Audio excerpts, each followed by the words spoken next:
마태복음 2장 13절에서 15절의 말씀 우리 한 목소리로 읽겠습니다. 그들이 떠난 후에 주의 사자가 요셉에게 현몽하여 이르되 헤롯이 아기를 찾아 죽이려 하니 일어나 아기와 그의 어머니를 데리고 애굽으로 피하여 내가 내게 이르기까지 거기 있으라 하시니 요셉이 일어나서 밤에 아기와 그의 어머니를 데리고 애굽으로 떠나가 헤롯이 죽기까지 거기 있었으니 이는 주께서 선지자를 통하여 말씀하신 바 애굽으로부터 내 아들을 불렀다 함을 이루려 하심이라. 아멘. 예수님께서 태어나시고 동방박사들이 예루살렘을 찾아왔을 때 헤롯과 온 예루살렘이 듣고 소동했습니다. 물론 헤롯 왕과 예루살렘이 소동한 이유는 달랐죠. 헤롯이 동요한 것은 태어났다는 아기가 반란의 씨앗이 될 수 있다고 생각했기 때문이었지만 예루살렘이 소동한 이유는 메시아 탄생에 대한 기대 때문이었을 겁니다. 게다가 동방에서 온 박사들은 분명 큰 별을 보고 예루살렘까지 찾아왔다고 했거든요. 이런 동방 박사들의 말을 들은 유대인들은 그들은 야곱에게서 한 별이 나와 이스라엘의 대적들을 멸한다는 예언이 기록된 민수기 24장 17절을 떠올리게 했을 겁니다. 이 말씀이죠. 민수기 24장 17절입니다. 내가 그를 보아도 이때의 일이 아니며 내가 그를 바라보아도 가까운 일이 아니로다. 한 별이 야곱에게서 나오며 한 규가 이스라엘에게서 일어나서 모압을 이쪽에서 저쪽까지 쳐서 무찌르고 또 셋의 자식들을 멸하리로다. 그의 원수 에돔은 그들의 유산이 되며 그의 원수 세일도 그들의 유산이 되고 그와 동시에 이스라엘은 용감히 행동하리로다. 그 전까지 메시아를 자처하는 사람들이 몇 명 있었습니다. 저마다 자신이 메시아라면서 사람들을 모으고 로마에 대한 저항운동을 시작했습니다. 하지만 번번이 실패했고 많은 사람들이 목숨을 잃었습니다. 그런데 유대와는 아무 상관이 없는 동방에서 온 점성술사들이 큰 별을 보았다고 증언하면서 유대인의 왕을 찾는 겁니다. 매일 밤 별을 관찰하며 운명을 점치는 사람들이 유대인의 왕을 예언하는 큰 별을 찾았다고 하니까 예루살렘이 당연히 소동할 수밖에 없었던 겁니다. 드디어 때가 온 건가? 라는 기대로 예루살렘이 들썩이게 된 겁니다. 잔인한 왕이었으나 정무적인 감각과 통치력이 뛰어났던 헤롯이 이런 예루살렘의 분위기를 몰랐을 리 없습니다. 그래서 이 일에 적극적으로 개입하고 나서는 겁니다. 헤롯은 먼저 유대인의 종교 지도자들에게 그리스도 곧 메시아가 태어나는 장소를 확인했습니다. 그리고 그 장소는 바로 베들레헴이었죠. 장소를 알았으니 이제 정확한 유대인의 왕으로 태어났다는 아기가 태어났다는 정확한 시기를 알아야 했습니다. 장소와 시기만 특정할 수 있다면 아기 하나쯤 제거하는 거 아무것도 아니다라고 생각했을 거니까요. 그래서 동방 박사들에게 그들이 별을 발견한 때가 언제인지를 정확하게 묻는 겁니다. 마태복음 2장 7절 이에 헤롯이 가만히 박사들을 불러 별이 나타난 때를 자세히 묻고 그러나 동방 박사들의 대답만으로는 그 시기를 특정하기가 어려웠던 것 같습니다. 왜냐하면 그들이 별이 2년 전에 나타났다라고 대답한 것 같거든요. 그래서 동방 박사들로부터 정확한 정보를 알아내지 못한 헤롯이 베들레헴과 그 근처 모든 마을에 있는 2살 이하의 사내 아이를 살해했던 겁니다. 사내 아이를 박사들에게 자세히 알아본 그때를 기준하여 2살 아래로 다 죽였다 이렇게 되어 있습니다. 하지만 지금의 헤롯으로서는 그것보다 좋은 방법이 있었습니다. 바로 동방 박사들을 이용하여 그 아기를 정확하게 특정하는 겁니다. 그럼 불필요한 살생을 하지 않아도 되겠죠. 또 불필요한 반감도 사지 않아도 될 겁니다. 그래서 헤롯은 동방 박사들에게 베들레헴이라는 장소를 알려주면서 아기를 찾거든 나도 가서 경배할 수 있게 나에게도 알려달라라고 하는 겁니다. 마태복음 2장 8절이죠. 베들레헴으로 보내며 이르되 가서 아기에 대하여 자세히 알아보고 찾거든 내게 고하여 나도 가서 그에게 경배하게 하라. 이후에 동방 박사들은 베들레헴으로 왔고 별의 인도로 정확한 장소를 발견했습니다. 그리고 그곳에서 마리아와 아기 예수님을 만나 경배하고 예물을 드렸죠. 아마도 그들은 이후로 예루살렘으로 돌아가서 헤롯을 만날 생각이었을 겁니다. 그런데 그날 밤 꿈에 헤롯에게로 돌아가지 말라는 지시를 받고 다른 길을 통하여 그들이 왔던 곳으로 돌아가게 되죠. 마태복음 2장 12절입니다. 그들은 꿈에 헤롯에게로 돌아가지 말라 지시하심을 받아 다른 길로 고국에 돌아가니라. 제가 만약에 헤롯이었다면 동방박사들에게 미행을 붙여서 감시하게 했을 텐데, 동방박사들이 진짜로 반드시 돌아올 줄 알았던 건지, 아니면 그냥 생각을 못했는지, 아니면 감시자를 붙였으나 실패한 건지, 감시자는 없었던 모양입니다. 그러니까 정확하게 몰랐겠죠. 제가 만약에 이 이야기를 가지고 소설을 쓴다면 헤롯이 감시자를 붙였지만 별이 동방박사들을 인도해가는 과정에서 놓칠 수밖에 없었다, 이런 쪽으로 쓸 것 같습니다. 소설을 쓴다면. 하지만 정확한 사정은 알 수 없죠. 나중에 제가 소설 쓰면 꼭 읽어주세요. 어쨌든 아무튼 헤롯은 시간이 지나도 아무런 소식이 없자 직접 유대인의 왕으로 태어났다는 아기를 찾아 죽이기 위해서 나섭니다. 그래서 어떻게 하느냐? 베들레헴과 그 지경 안에 있는 2살 이하의 사내 아이를 살해하는 겁니다. 왜? 별이 2년 전에 나타났다 했으니까 2년 전에 태어났나? 이렇게 추측한 겁니다. 그래서 2살 이하로 다 죽이는 거죠. 성경학자들은 당시 베들레헴과 그 인근 지역의 인구를 약 1000명 정도였을 거다라고 추측합니다. 이것을 근거로 해서 이때 살해당한 사내 아이의 숫자가 아마도 20명에서 30명 정도였을 거다라고 추측합니다.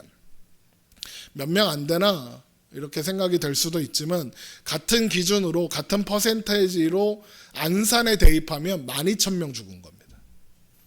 지금 안산 인구에 그 대비해서 영아 수를 계산하면 그 정도 됩니다. 그러니까 헤롯은 말도 안 되는 학살을 한 겁니다. 그러나 헤롯은 뜻한 바를 이루지 못했으니 헤롯의 명령이 시행되기 전에 동방박사들이 돌아가자마자 천사가 요셉에게 현몽하여 이 사실을 알리고 애굽으로 피하게 했기 때문입니다. 그게 오늘 본문이죠. 마태복음 2장 13절입니다. 그들이 떠난 후에 주의 사자가 요셉에게 현몽하여 이르되 헤롯이 아기를 찾아 죽이려 하니 일어나 아기와 그의 어머니를 데리고 애굽으로 피하여 내가 내게 이르기까지 거기 있으라 하시니, 요셉이 일어나서 밤에 아기와 그의 어머니를 데리고 애굽으로 떠나가 헤롯이 죽기까지 거기 있었으니 이는 주께서 선지자를 통하여 말씀하신 바 애굽으로부터 내 아들을 불렀다 함을 이루려 하심이라. 그런데 이 말씀, 마태복음 2장 15절의 말씀을 보면 예수님께서 아기 예수가 애굽으로 피난 갔다가 돌아온 일을 주께서 선지자를 통하여 애굽으로부터 내 아들을 불렀다 함을 이루려 하심이라 라고 기록하고 있습니다.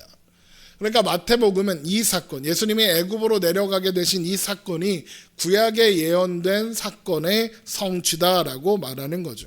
그리고 이 예언은 호세아 11장에 나오는 예언입니다.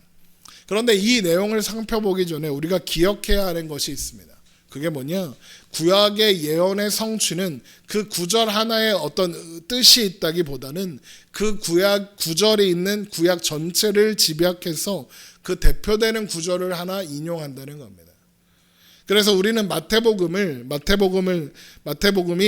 왜 예수님께서 애굽으로 피난 갔다 돌아오신 사건을 여기 기록해야 했는지, 그리고 그 예언과 성취가 어떤 의미를 갖는지, 그래서 여기에 왜 인용되고 있는지를 생각해야 합니다. 여러 번 말씀드린 것처럼 마태복음의 저자인 마태는 예수님의 공생애 이전에 이런 사건들을 기록해서 예수님이 누구신지를 알리고 예수님이 너희들이 기다려온 그 그리스도 메시아가 맞다라는 것을 설명하려고 한다는 것을 기억해야 합니다. 왜 이런 말을 하냐 하면 마태복음 2장 15절이 인용하고 있는 호세아 11장의 말씀은 사실 메시아에 대한 예언이 아니기 때문입니다. 그런데도 마태는 예수님께서 애굽으로 가시는 것이 호세아 11장의 예언의 성취다라고 말하고 있는 거죠. 그러면 왜 마태는 이것이 호세아 11장의 성취다라고 하는 걸까? 그걸 알아야 한다는 겁니다. 호세아 11장은 메시아에 대한 예언이 아니에요. 자기 백성들을 향한 말씀이거든요. 그런데 그 말씀을 마태가 가져와서 이게 예수님께서 애굽에 갔다 오시는 사건이 호세아 11장의 성취다라고 하는 거예요. 그러면 호세아서를 좀 자세히 살펴볼 필요가 있겠죠. 호세아는 BC, 그러니까 기원전 755년에서 BC 710년 사이에 북이스라엘에서 활동했던 선지자입니다. 같은 시대에 남유다의 이사야, 미가 선지자 같은 사람들이 활동했죠. 호세아는 구원이라는 뜻으로 이것을 헬라어로 발음하면 예수가 됩니다. 그래서 호세아는 예수랑 같은 말입니다. 또 호세아랑 같은 말이 여호수아도 있습니다. 여호수아를 헬라어로 번역하면 예수입니다. 그래서 예수라는 이름은 이스라엘 사람들이 많이 사용하는, 우리로 말하면 철수영이, 요즘엔 이름 무슨 이름 많이 써요, 그죠? 철수영이 같은 이름에 들어가는 이름이었습니다. 어쨌든 호세아는 그 이름의 의미와는 다르게 당시 북이스라엘의 불신앙을 지적하고 임박한 하나님의 진노와 심판을 선언하며 회개를 촉구하는 것이 주된 사역이었습니다. 구원인데 심판을 선포했습니다. 하지만 이런 호세아 선지자의 선포는 하나님의 사랑의 표현이기도 했죠. 하나님께서 이스라엘 백성들에게 내리는 심판은 이스라엘을 없애버리기 위한 것이 아니라 이스라엘을 깨끗하게 하시고 정화시키려는 사랑의 표현이고, 그 사랑으로 그들을 구원하시겠다, 그런 표현이거든요. 그게 호세아서의 중요한 메시지입니다. 그런데 하나님은 이 호세아 선지자에게 그의 가정생활을 통해서 하나님께서 이스라엘 백성의 죄에 대해서 얼마나 진노하시고 이를 어떻게 심판하실까, 또 그리고 하나님께서 이스라엘을 어떻게 사랑으로 구원하실까 하는 하나님의 마음을 이해할 수 있도록 그의 가정생활을 통해서 그런 하나님의 마음을 경험하게 하시는 명령을 하십니다. 그래서 호세아 1장 2절을 보면 여호와께서 처음 호세아에게 말씀하실 때 여호와께서 호세아에게 이르시되 너는 가서 음란한 여자를 맞이하여 음란한 자식들을 낳으라. 이 나라가 여호와를 떠나 크게 음란함이니라 하시니, 이렇게 되어 있습니다.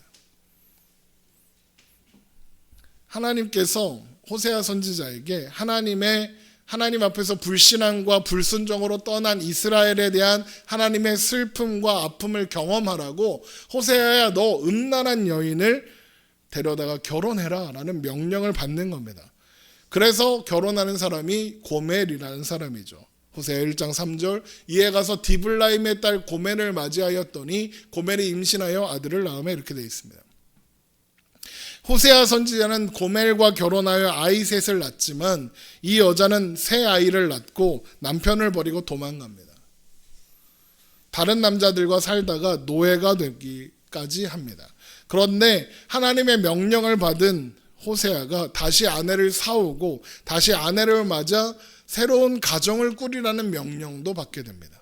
호세아 3장 1절 여호와께서 내게 이르시되 이스라엘 자손이 다른 신을 섬기고 건포도 과자를 즐길지라도 여호와가 그들을 사랑하나니 너는 또 가서 타인의 사랑을 받아 음녀가 된 그 여자를 사랑하라 하시기로 내가 은 15개와 보리 한 호멜 반으로 나를 위하여 그를 사고.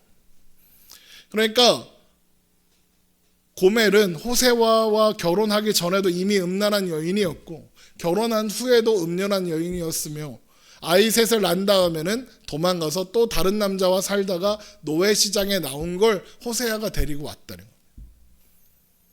그래서 성경학자들은 이 고멜이 낳은 호세아의 자녀들도 호세아의 자녀가 아닐 가능성이 높다고 생각합니다. 음란한 여인을 맞아서. 그러니 호세아의 마음이 하나님의 마음인 겁니다. 전심으로 사랑하는데 이 여인이 자꾸 바람을 피고 다른 남자랑 자서 내 아이가 아닌 아이를 낳는 겁니다.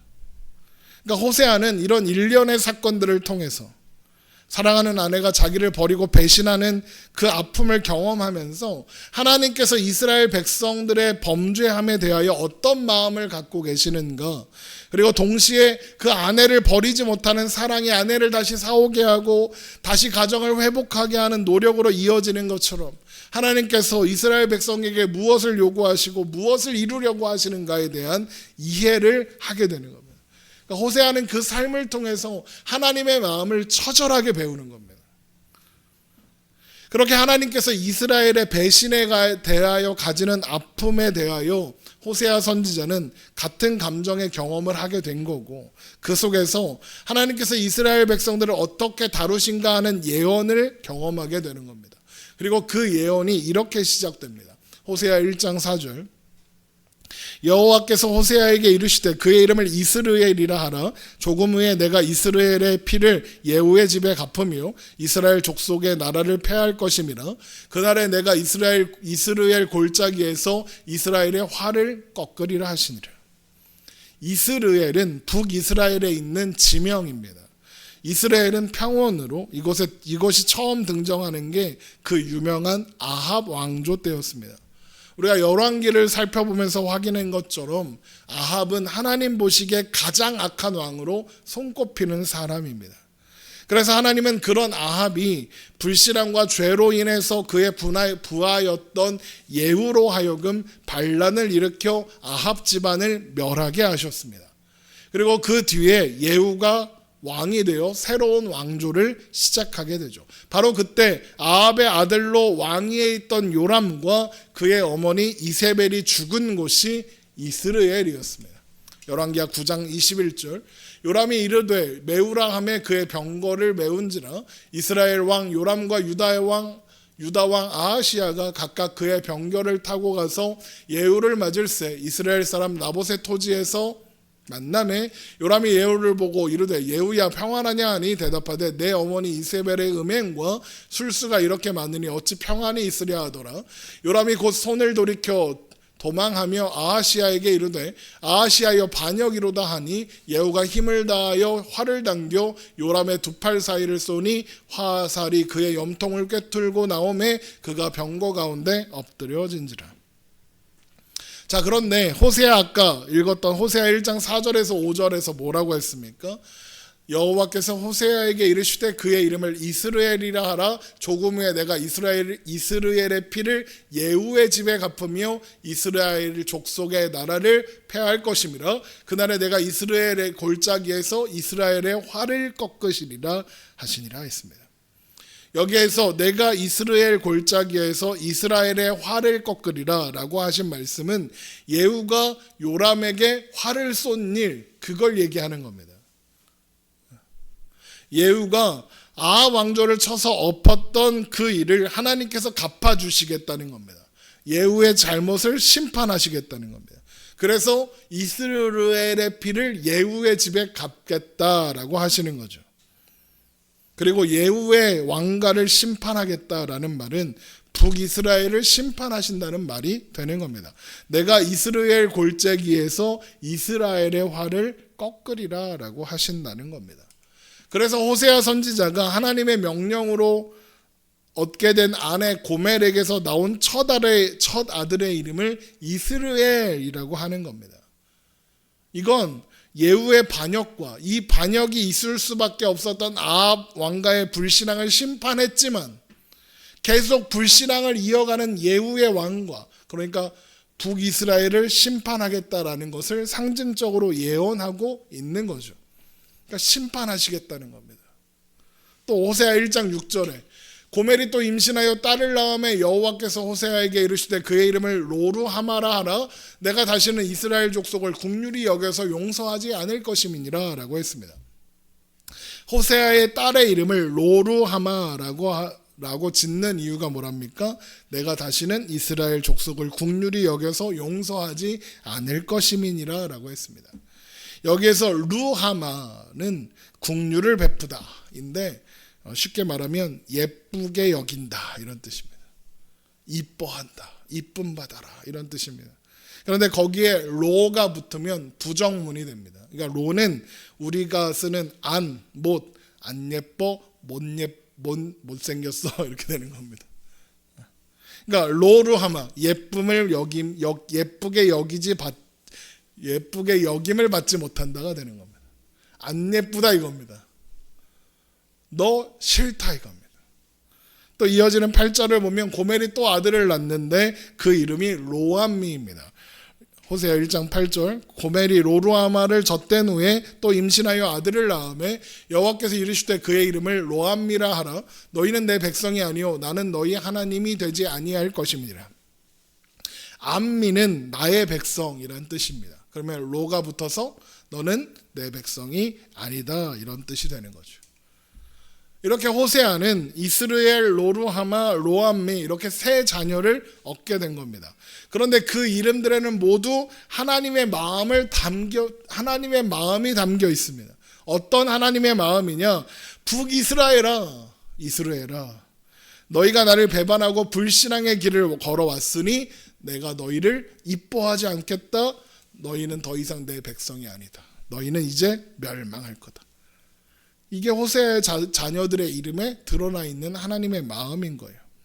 그러면서 하나님께서 북이스라엘을 멸망시킬 수밖에 없는 이유를 이해하도록 하나님께서 호세아에게 경험하시는 일들이 남편에게 순전한 마음을 바치지 않는 여인과 사는 겁니다. 남편을 사랑하지 않고 자꾸 다른 남자를 만나러 가는, 남편을 버리고 가는 그 여인과 사는 겁니다. 그리고 아이를 낳았는데 이스라엘, 로루하마, 로암미입니다. 다시는 내 백성을 사랑하지도 않고 내 백성이라고 하지도 않겠다 하시는 겁니다. 그러면 하나님께서 지금 이런 말씀을 하시는 진짜 이유는 무엇이겠습니까? 이런 마음을 부모의 마음과 비교해 보면 좀 이해할 수 있습니다. 우리가 보통 진짜 누가 싫어 그럼 어떻게 합니까? 가서 나 너 진짜 싫어, 꼴 보기도 싫어 이러나요? 안 해요. 어떻게 합니까?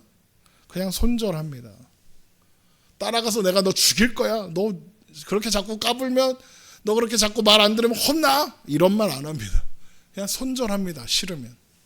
그렇잖아요. 그 사람에게 마음 낭비, 감정 낭비 하기 싫어서 그냥 손절하고 맙니다. 그런데 하나님은 계속 뭐라고 합니다? 뭐라고 하십니까? 내가 너희를 심판할 거다, 내가 너희를 멸망시킬 거다 그럽니다. 그럼 이게 무슨 뜻이겠습니까? 부모가 아이가 엄청 잘못했을 때 이 자식은 안 되겠다 생각해서 그래서 상관하지 않고 버리기로 마음 먹으면 잔소리할 필요가 없고 혼낼 필요가 없습니다. 그냥 놀이동산 가자고 해서 놓고 오면 됩니다. 핸드폰 번호 바꾸고 이사 가면 됩니다.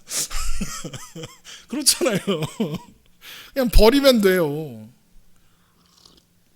그런데 만약 부모가 자식에게 너 계속 이럴 거야? 너 그럼 호적에서 뺄 거야? 너 그럴 거면 나가서 들어오지 마! 너 다시는 나한테 아빠라고 하지 마! 그랬더니 아이가 아저씨 이러면 안 되는 거잖아요. 왜 그런 말을 해요, 부모가? 왜 부모가 그런 말을 하죠? 진짜 관계를 끊겠다는 건가요? 진짜 관계를 이제 더 이상 안 보겠다는 겁니다. 안 보겠다는 걸까요? 아니죠. 그거 잘못됐으니까 돌이키라는 거잖아요. 너 이런 식으로 하지 마라. 그러다 큰일 난다. 이게 부모의 마음을 담은 겁니다. 물론 부모라고 그런 말을 함부로 하면 안 되는 거긴 합니다. 왜냐하면 아이가 그런 말을 부모의 진의를 이해하지 못하는 나이면 그게 상처가 될 테니까. 하지만 보통 이런 말을 언제 합니까? 다 큰 다음에 합니다. 다 컸는데 말을 안 들어. 그러면 야! 너 나가! 이런 말을 하는 겁니다. 진짜 나가라. 이거 나가면 정말 죽는 거예요, 그때는. 나가란다고 나가면 정말 죽는 거예요. 자녀들 잘 들으세요. 부모가 그런 말을 한다, 그럼 나가면 죽는 겁니다. 잘못했습니다 하고 무릎을 꿇어야 되는 거예요. 아셨어요?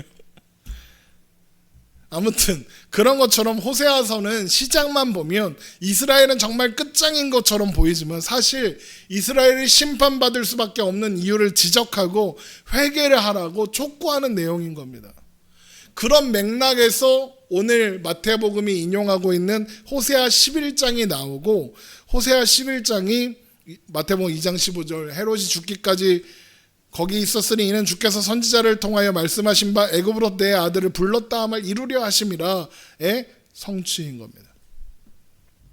호세아 11장 1절 봅니다. 이스라엘이 어렸을 때 내가 사랑하여 내 아들을 애굽에서 불러냈거늘. 이 말씀을 마태복음 2장 15절이 인용하는 거예요. 그런데 한번 들어보세요. 호세아 11장 1절이 뭐라고 하고 있느냐. 이스라엘이 어렸을 때 내가 사랑하여 내 아들을 애굽에서 불러냈거늘 선지자들이 그들을 부를수록 그들은 점점 멀리하고 바알들에게 제사하며 아로새긴 우상 앞에서 분향하였느니라. 그러나 내가 에브라임에게 걸음을 가르치고 내 팔로 안았음에도 내가 그들을 고치는 줄 그들은 알지 못하였도다. 내가 사람의 줄, 곧 사랑의 줄로 그들을 이끌었고 그들에게 대하여 그 목에 멍에를 벗기는 자 같이 되었으며 그들 앞에 먹을 것을 두었노라. 그들은 애굽 땅으로 되돌아가지 못하겠거늘 내게 돌아오기를 싫어하니 아수르 사람이 그 임금이 될 것이라. 칼이 그들의 성읍을 치며 빗장을 깨뜨려 없이 하리니 이는 그들의 계획으로 말미암음이니라. 내 백성이 끝끝내 내게서 물러가니 비록 그들을 불러 위에 계신 이에게로 돌아오라 할지라도 일어나는 자가 하나도 없도다. 그럽니다.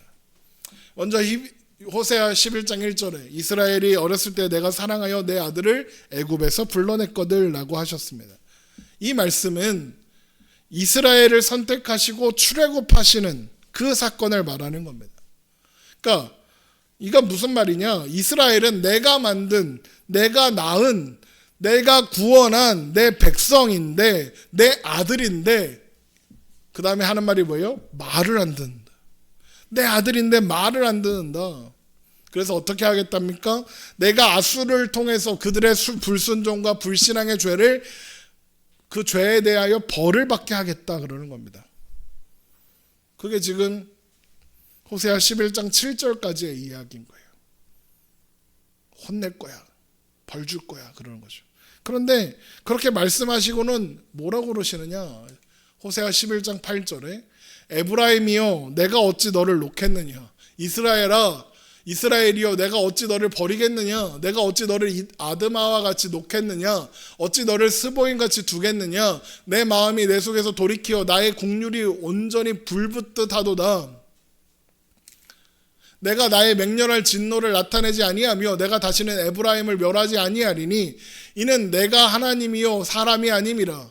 내 가운데 있는 거룩한 이니 진노함으로 내게 임하지 아니하리라. 그들은 사자처럼 소리를 내시는 여호와를 따를 것이라. 여호와께서 소리를 내시면 자손들이 서쪽에서부터 떨며 오되 그들은 애굽에서부터 새같이 아수르에서부터 비둘기같이 떨며 오리니 내가 그들을 그들의 집에 머물게 하리라. 나 여호와의 말이니라. 이중인격 같지 않습니까? 니네 벌 받을 거야 그래놓고 내가 다 돌아오게 할게. 내가 너를 얼마나 사랑하는 줄 아니? 그러니까 11장의 말씀을 정리해보면 이런 거예요. 내가 낳은 이스라엘이 내가 저희를 사랑하고 결심하여 불러내어 그들을 인도하는데 그들이 내 말을 듣지 않고 늘 불순종하더라. 그래서 내가 아수르에 저들을 팔았다. 저들을 심판받게 하고 멸망시키겠다. 그래놓고는 갑자기 에브라임이여 내가 어찌 너를 놓겠느냐. 이스라엘이여 내가 어찌 너를 버리겠느냐. 그러는 거예요. 완전 이랬다가 저랬다가 하시는 겁니다. 이게 무슨 뜻이겠습니까? 출애굽기 32장을 보면 마태복음이 왜 이런 호세아 11장의 말씀을 인용하고 있는지 그 이유를 알 수 있는 사건이 나옵니다. 하나님께서 모세를 보내어 애굽에서 400년 동안 종살이하던 이스라엘 백성들을 이끌어내셔서 시내산에 도착했을 때의 일입니다. 이스라엘 백성들은 산 아래에서 기다리고 있고 모세는 시내산으로 올라가서 하나님의 율법, 그 십계명을 받기 위해 하나님을 만나고 있었습니다. 그런데 이스라엘 백성들이 모세가 산에 올라간 지 40일이 되어도 내려오지 않으니까 결국 불신앙의 마음을 품고 금송아지를 만듭니다. 그래놓고 그 금송아지를 앞에 절하면서 그 앞에 막 찬양하고 예배하면서 이게 자신들을 애굽에서 이끌어낸 여호와다 그랬습니다. 금송아지를 놓고. 그래서 하나님이 엄청 화나셨죠. 그 얘기가 출애굽기 32장 7절입니다. 여호와께서 모세에게 이르시되 너는 내려가라. 내가 애굽 땅에서 인도하여 낸 내 백성이 부패하였도다. 그들이 내가 그들에게 명령한 길을 속히 떠나 자기를 위하여 송아지를 부어 만들고 그것을 예비하며 그것에게 제물을 드리며 말하기를 이스라엘아 이는 너희를 애굽 땅에서 인도하여 낸 너희 신이라 하였도다. 여호와께서 또 모세에게 이르시되 내가 이 백성을 보니 목이 뻣뻣한 백성이로다. 그런즉 내가 하는 대로 두라. 내가 그들에게 진노하여 그들을 진멸하고 너를 큰 나라가 되게 하리라. 모세가 그의 하나님 여호와께 구하여 이르되 여호와여 어찌하여 그 큰 권능과 강한 손으로 애굽 땅에서 인도하여 내신 주의 백성에게 진노하시니까 어찌하여 애굽 사람들이 이르기를 여호와가 자기 백성을 산에서 죽이고 지면에서 진멸하려는 악한 의도로 인도해 내었다고 말하게 하시려 하나이까. 주의 맹렬한 노를 그치시고 뜻을 돌이키사 주의 백성에게 이 화를 내리지 마옵소서. 주의 종 아브라함과 이삭과 이스라엘을 기억하소서. 주께서 그들을 위하여 주를 가리켜 맹세하여 이르시기를 내가 너희의 자손을 하늘의 별처럼 많게 하고 내가 허락한 이 온 땅을 너희의 자손에게 주어 영원한 기업이 되게 하리라 하셨나이다. 그럽니다. 하나님이 범죄한 이스라엘에 대하여 진노하며 이 백성을 진멸한 다음에 모세야 너로 하여금 새로운 민족을 만들어야겠다 이렇게 말씀하셨습니다. 그러니까 모세가 뭐라고 합니까? 하나님 왜 이스라엘이 불순종했다고 화를 내십니까?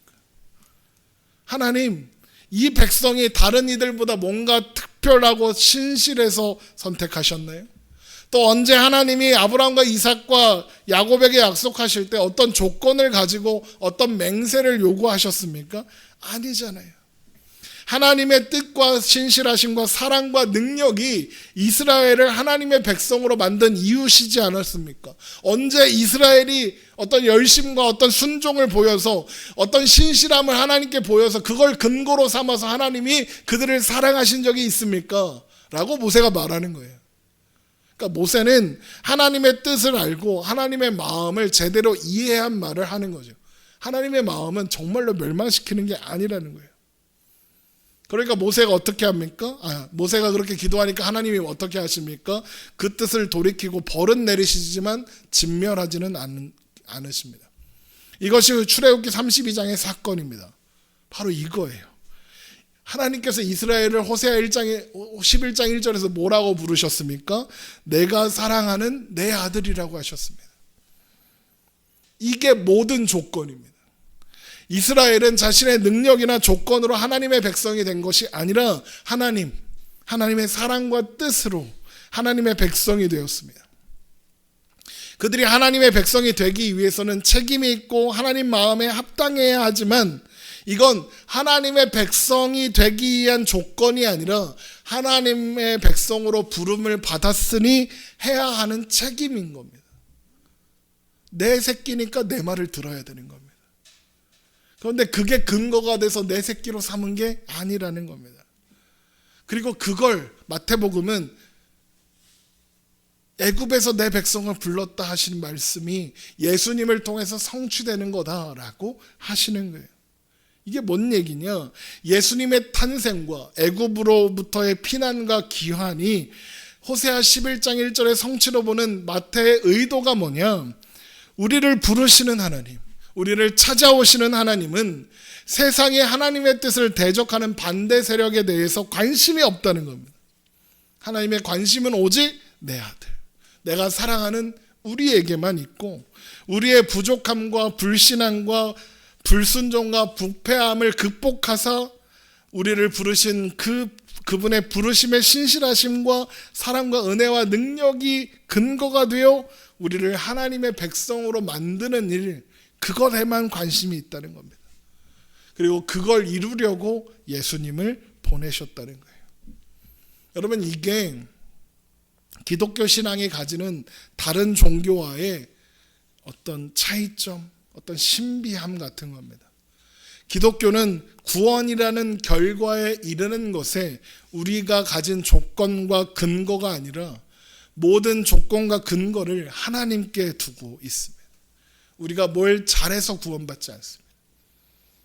우리가 뭘 해서 신하게 인정받아야 구원받는 게 아닙니다. 구원은 그렇게 임하지 않습니다. 물론 하나님이 우리에게 많은 것들을 요구하시죠. 그건 그런데 하나님께서 우리에게 요구하시는 건 하나님의 사랑과 선택을 받았으니 그분의 자녀다워지라는 거지, 그것이 조건과 이유인 것은 아니라는 거예요. 그래서 마태는 마태복음을 기록하며 예수님은 누구신가 라고 그것에 대하여 말하며, 하나님의 자녀로 부름 받았다면 너희는 어떤 사랑과 어떤 은혜의 손길에 있는지 확인하라고 하는 겁니다. 하나님의 자녀된 것이 갖는 영원한 운명의 안심, 그 복된 운명의 확신을 기억하라는 거죠. 신자들이 가지는 어떤 신앙상의 깊은 고민이 있다면 그건 아마도 내가 이렇게 사는데 하나님이 내 편이실까? 내가 이래도 하나님의 자녀라고 할 수 있을까라는 거예요. 제대로 못하는 것 같고 하나님 보시기에 안 예쁠 것 같은 거예요. 그래서 하나님이 내 편을 안 들어주실 것 같은 거예요. 내가 교회를 많이 빼먹었는데, 내가 헌금을 조금 안 했는데, 내가 뭐 이랬는데 저랬는데, 그럼 하나님이 나 이뻐하시지 않고 너 같은 거 필요 없다 꺼져라 하실 것 같은 거예요. 그런데 하나님께서는 그냥 무작정 편들지 않으십니다. 고치고 다듬어 가십니다. 우리의 불신앙과 불순종과 거룩하지 못함을 고치기 위해서 매를 드실 때도 있지만 버리지 않으십니다. 신자의 삶에 어려움과 힘듦이 있는 건 하나님께서 거룩함으로 찾아오시기 때문에 그렇습니다.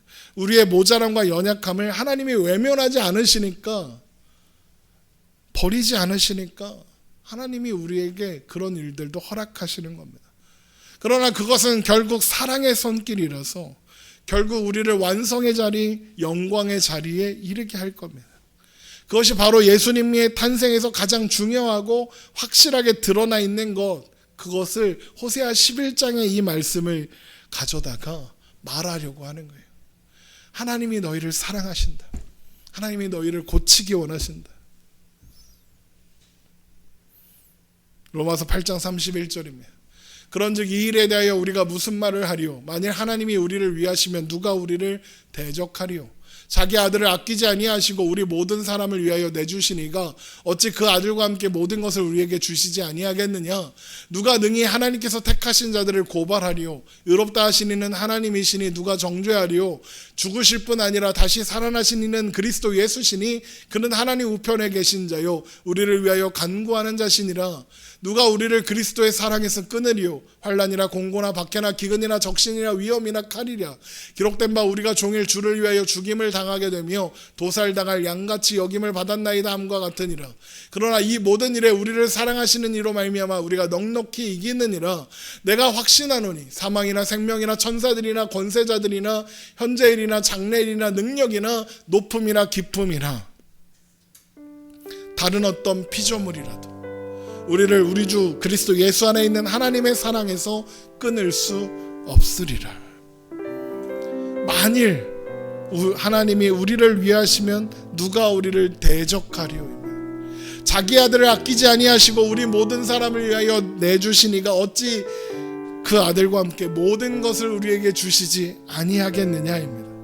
누가 우리를 그리스도의 사랑에서 끊으리오이며 그 어떤 것도 우리를 우리 주 그리스도의 살아있는 하나님 아버지의 사랑에서 끊을 수 없으리라입니다. 이것이 호세아를 통해서 이스라엘에게 하는 예언이고 예수님을 통해 하나님의 사랑을 입은 모든 하나님의 백성들이 확인해야 하는 내용인 겁니다. 그리고 이것이 오늘을 사는 모든 신자들이 세상의 핍박이나 시험이나 공경만이 아니라 믿는 자로서의 실패, 연약함, 부족함에도 불구하고 신자된 기쁨을 누리게 하고 감사하게 하는 약속이며 우리를 부르신 하나님의 하나님 되심을 보여주는 겁니다. 하나님은 여러분을 사랑하여 부르셨습니다. 우리가 뭐가 있어서 부르지 않으셨습니다. 우리가 예뻐서 부르지 않으셨습니다. 하나님이 사랑하셔서 부르신 겁니다. 우리가 하나님 앞에 예쁜 짓을 하기 전에 먼저 부르신 겁니다. 그게 호세아 11장을 인용하고 있는 마태복음이 이야기하려는 그 말씀에 담긴 하나님의 사랑 이야기인 겁니다. 우리 이 시간 함께 찬양하고 기도하겠습니다.